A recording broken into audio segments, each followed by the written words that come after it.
एक पति था, वो पराई औरत के चक्कर में रहता था। पत्नी को पता लग गया कि मेरा पति पराई औरत के चक्कर में है, तो पत्नी ने अपने पति को समझाया कि यह गलत है, आप ऐसा ना करिए, आप हमें धोखा दे रहे हैं। पति ने कहा ठीक है, हम नहीं बात करेंगे, हम नहीं मिलेंगे। लेकिन फिर भी पति लुक छिप करके उस महिला से मिलता रहा। पत्नी को पता लगा तो पत्नी ने फिर समझाया कि देखो आप गलत कर रहे हैं, आप हमें धोखा दे रहे हैं, हम आपकी पत्नी हैं, हमारे होते हुए आप किसी पराई औरत को देख रहे हैं, उसके संग रह रहे हैं, उसके साथ समय बिता रहे हैं, ये गलत है। जो कि हर नारी अपने पति को ये समझाती है। क्यों जी, बात सही है? पति ने बोला प्रॉमिस करता हूं अब मैं कभी नहीं मिलूंगा उस स्त्री से। लेकिन पुरुष फिर उसी के चक्कर में। पत्नी को आया गुस्सा, पत्नी गई और उस महिला को समझाया, सुन चुड़ैल, मेरे पति पर डोरे डालना छोड़ दे। समझा करके पत्नी घर आ गई।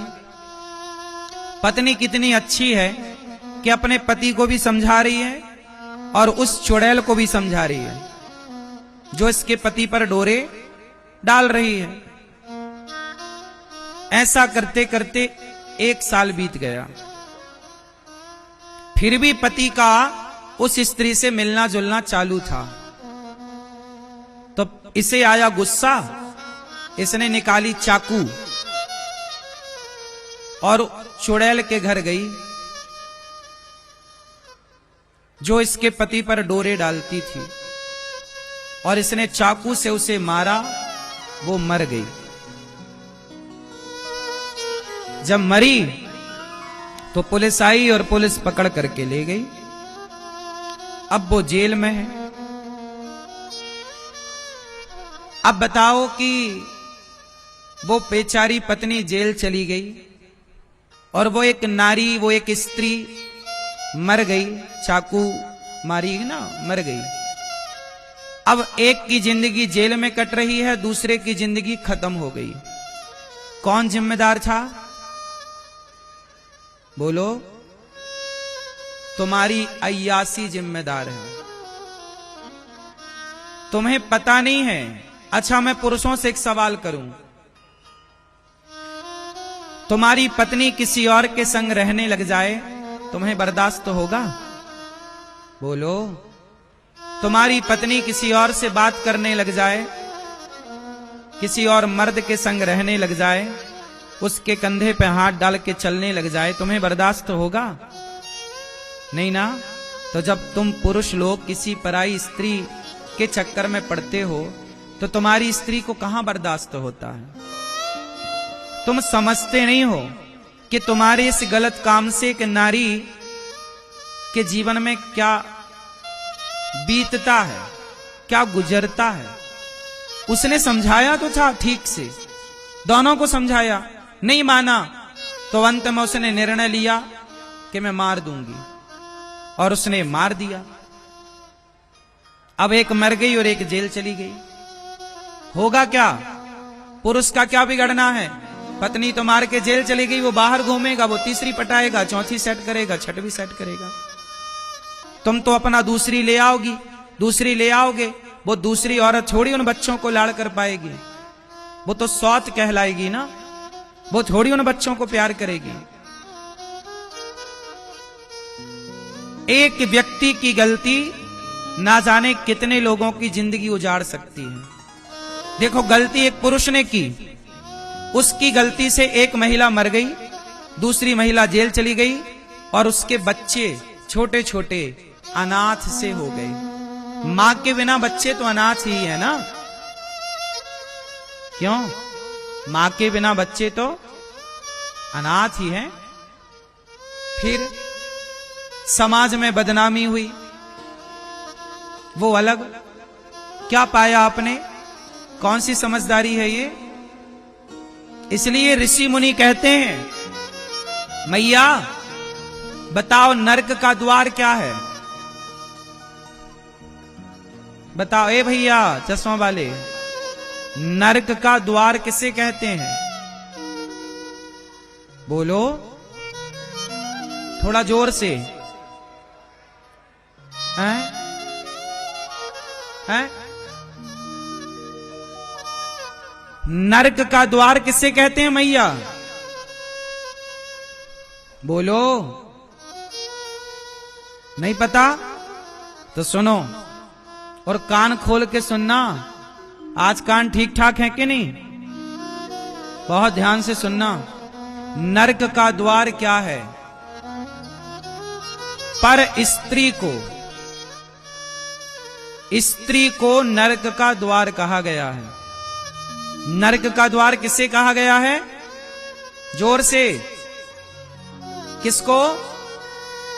पर स्त्री को। किसको? किसको? स्त्री को नरक का द्वार कहा है। किस स्त्री को? पत्नी को नहीं। पत्नी नरक का द्वार नहीं है। पराई स्त्री नरक का द्वार है। अब बताइए वो आदमी पराई स्त्री के चक्कर में अपनी अच्छी खासी जिंदगी में आग लगा ली कि नहीं? बर्बाद हो गई कि नहीं जिंदगी?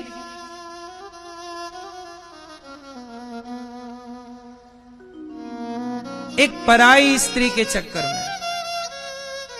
इसलिए आज शंकराचार्य जी ने स्त्री को नरक का द्वार कहा है।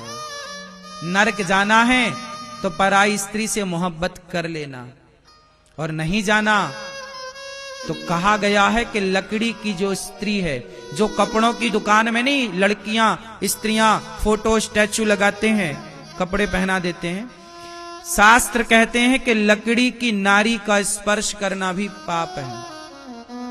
लकड़ी की वो जो स्टैचू आपने दुकान में, कपड़े की दुकान में नहीं लड़कियों के स्त्रियों के लगे रहते हैं चित्र, उसका टच करना भी, उसे छूना भी पाप है। लकड़ी की नारी सही की तो छोड़ दो, रावण ने छू लिया था सीता मां को, किया कुछ नहीं। क्या रावण ने सीता मां के साथ कोई दुराचार किया? कोई गलत काम किया? नहीं, केवल छुआ था उनकी मर्जी के बिना। केवल छुआ ही तो था ना, और अशोक वाटिका में लाके रखा था। रावण की नियत खराब नहीं थी, नियत खराब होती तो कमरे में लाके रखता, लेकिन छुआ तो था ना। यदि आपने छुआ है, और दुशासन ने द्रौपदी के बाल छुए थे कि नहीं? बाल पकड़ के घसीटा, साड़ी छू ली, इच्छा के बिना, आपकी इच्छा नहीं है और मैंने आपके कपड़े छू लिए, ये पाप है। दुशासन ने साड़ी छुई द्रौपदी माता की, और रावण ने स्पर्श किया माता सीता का। दोनों का परिणाम था सर्वनाश। क्या परिणाम था? बोलो, सर्वनाश। हाथ जोड़ के निवेदन करूं, अपना भला चाहते हो तो सपना भी किसी पराई नारी का मत देखना, स्वप्न में भी पराई नारी ना आवे, वरना तुम्हें घोर नरक ले जाएगी वो नारी। पर नारी पैनी छुरी, पर नारी। अच्छा, मुझे नारियों से भी एक शिकायत है। मुझे शिकायत ये है कि जब उस लड़की को पता था कि ये महिला शादीशुदा है, इसका पति शादीशुदा है, तो वो महिला ने जानबूझ करके उसके पति को क्यों फंसाया अपने चक्कर में? भाई तुम ही सिग्नल ना दोगी तो कोई आदमी तुम्हारे तरफ काहे आएगा? सिग्नल तो तुमने दिया ना। अब बताओ, जो लड़की वो स्त्री मर गई, इसने उसको चाकू मार दी, मर गई, तो बताओ जो मर गई उसकी गलती थी या नहीं? जोर से, जोर से। क्या गलती थी? तुम्हें पता था कि इसका आदमी, अब ये आदमी जिससे तुम मोहब्बत कर बैठी हो ये शादीशुदा है, उसकी पत्नी तुम्हें समझा रही है कि बहन तू एक स्त्री है, मैं भी एक स्त्री हूं, तो एक महिला का घर ना बिगाड़। और याद रखना, इतिहास साक्षी है, स्त्रियों का घर किसी ने बिगाड़ा है तो स्त्रियों का घर स्त्रियों ने ही बिगाड़ा है। स्त्रियों का घर पुरुषों ने नहीं बिगाड़ा। स्त्रियों का घर हमेशा, स्त्री ही स्त्री की सबसे बड़ी दुश्मन है। हाँ या ना? यदि हर स्त्री सोच ले कि मुझे किसी बहन का घर नहीं बिगाड़ना, आज यहां पर सिकंदराबाद में भी बहुत सारे स्त्रियां ऐसी होंगी जो परेशान होंगी इस बात से कि मेरा पति दूसरे के चक्कर में है। और बहुत आजकल ये बातें आम सी हो गई हैं, सामान्य सी हो गई हैं। अधिकांश 100 में से 80 आदमी दूसरे के चक्कर में उलझा है। मुझे समझ नहीं आ रहा है कि ये स्त्रियों को समय से ब्याह कर लो, अपने पति से मोहब्बत करो, अपने पति से खुश रहो, तो मैं दूसरे के पति को क्यों देखना है भाई? दूसरे के पुरुष में क्यों ताक झांक करनी है? तुम अपना ब्याह करो, अपने पति के संग खुश रहो। क्यों मैया? स्त्रियों को अपने पति में खुश रहना चाहिए कि दूसरे के पुरुष को ताक झांक करना चाहिए? बोलो। और महिलाओं को एक बात मैं स्पष्ट कह दूं कि यदि तुमने किसी का घर बिगाड़ा ना मेरी मां, तो 7 जन्म तक विधाता तुम्हारा घर बसने ना देंगे। ये श्राप है एक स्त्री का। अब बताओ, किसी सुहागन नारी का तुमने घर उजाड़ दिया, अब बताओ उस नारी को इतना गुस्सा दिला दिया, इतना गुस्सा दिला दिया कि उस स्त्री ने चक्कू उठाकर, चाकू उठाकर मर्डर कर दिया। बोलो, उसने मर्डर किया या मर्डर करना उसकी मजबूरी बन गई? क्या करती वो? समझा तो रही थी दोनों को। अब लोग तो ये कहेंगे ना कि वो स्त्री गलत है। मार दिया। क्यों मारा? उसे कोई सपना आ रहा था, मार दिया। आप इतना परेशान कर देते हैं लोगों को। अब आप इतनी सारी स्त्रियां बैठी हैं, मैं सवाल पूछ रहा हूं आपसे कि क्यों किसी के पराये, किसी के पुरुष को देखना है भाई? समय से ब्याह कर लो, अपने खसम के संग रहो। दूसरे की तरफ काहे देखना है?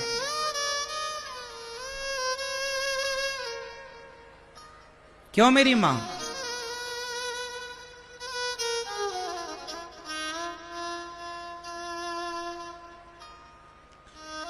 अच्छा, यहां एक बात सुन लो ध्यान से। अब देखो, उस स्त्री के अंदर से बेचारी वो बद्दुआएं दे रही है ना। आपके पति को कोई पराई औरत देखेगी, वो उसे फंसाएगी,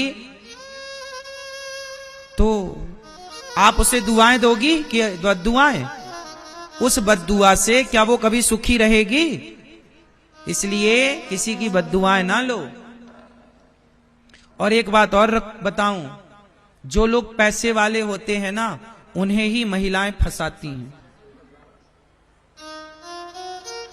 पैसे में भी एक दोष होता है। अच्छा बताओ, पैसा सबसे पहले क्या बनाता है आपको? बोलो, पैसा आपको क्या बनाता है? बोलो जोर से। पैसा जब आएगा तो याद रखो मेरी बातें, पैसा सबसे पहले आपको क्या बनाएगा? यदि आपका मन भगवान में लगा है, आप धार्मिक हैं, ईश्वर से जुड़े हैं, तो ये बात आपके लिए नहीं है। 2% छोड़ दीजिए, 5% छोड़ दीजिए, 5% छोड़ दो। 95% लोगों की मैं बात करूं कि जिनके पास पैसा आता है जरूरत से ज्यादा, तो वो पैसा सबसे पहले आपको चरित्रहीन बनाता है। सबसे पहला काम है पैसे का। पैसा सबसे पहले क्या करता है? जोर से। पुरुष के पास पैसा आएगा तो सबसे पहले 95%, वो 5% जो धार्मिक हैं, जिनके माँ बाप ने बेहतर संस्कार दिए हैं, वो पैसा पाकर के भी धार्मिक रहते हैं, धर्म से जुड़े रहते हैं, वो गलत राह पर नहीं जाते। लेकिन 95% पैसा व्यक्ति को सबसे पहले चरित्रहीन बनाता है। ये बात सही है या गलत है? आप बताएंगे, मैं नहीं। क्यों जी? पुरुष लोग बताएंगे, बोलो हाँ, सही है या गलत है? क्यों जी? सही है। मतलब पैसे में अच्छाइयां बहुत कम हैं, पैसे में बुराइयां बहुत ज्यादा हैं। तुम्हें लगता है ना पैसा पैसा, ये पैसा आएगा। जब पैसा नहीं होता ना तो पति पत्नी झोपड़ी में खुश रहते हैं, पर पैसा आने के बाद, बिल गेट्स का नाम तो सुना होगा, दुनिया का सबसे अमीर आदमी है बिल गेट्स, बहुत अच्छा व्यापारी है। उसके जैसा बिजनेसमैन शायद कोई हो। उसने व्यापार चलाना सीख लिया साहब, दुनिया का सबसे अमीर आदमी है। पाकिस्तान जैसे ना जाने कितने देश एक दिन में खड़ा खड़ा खरीद सकता है, इतना बड़ा आदमी है वो बिल गेट्स। व्यापार चलाना सीख गया पर परिवार चलाना ना सीख पाया। 27 साल के बाद उसकी पत्नी ने उसे तलाक दे दिया। बिल गेट्स की पत्नी ने तलाक दे दिया। क्यों? वो इतने बड़े आदमी की पत्नी क्यों तलाक देती है? क्योंकि वो पत्नी कहती है कि मुझे पैसे से प्यार नहीं है, आपसे प्रेम है। और वो आदमी भटक गया। पैसा है ना, तो पैसा है तो वो 17 स्त्रियों के शौक रखता है। पत्नियां कैसे बर्दाश्त करें कि मेरा पति 17 स्त्रियों के संग रहे? पैसा कुछ भी नहीं है मेरी माँ, बिल गेट्स के पास बहुत पैसा है, फिर भी तो अपनी पत्नी को खुश ना रख पाया।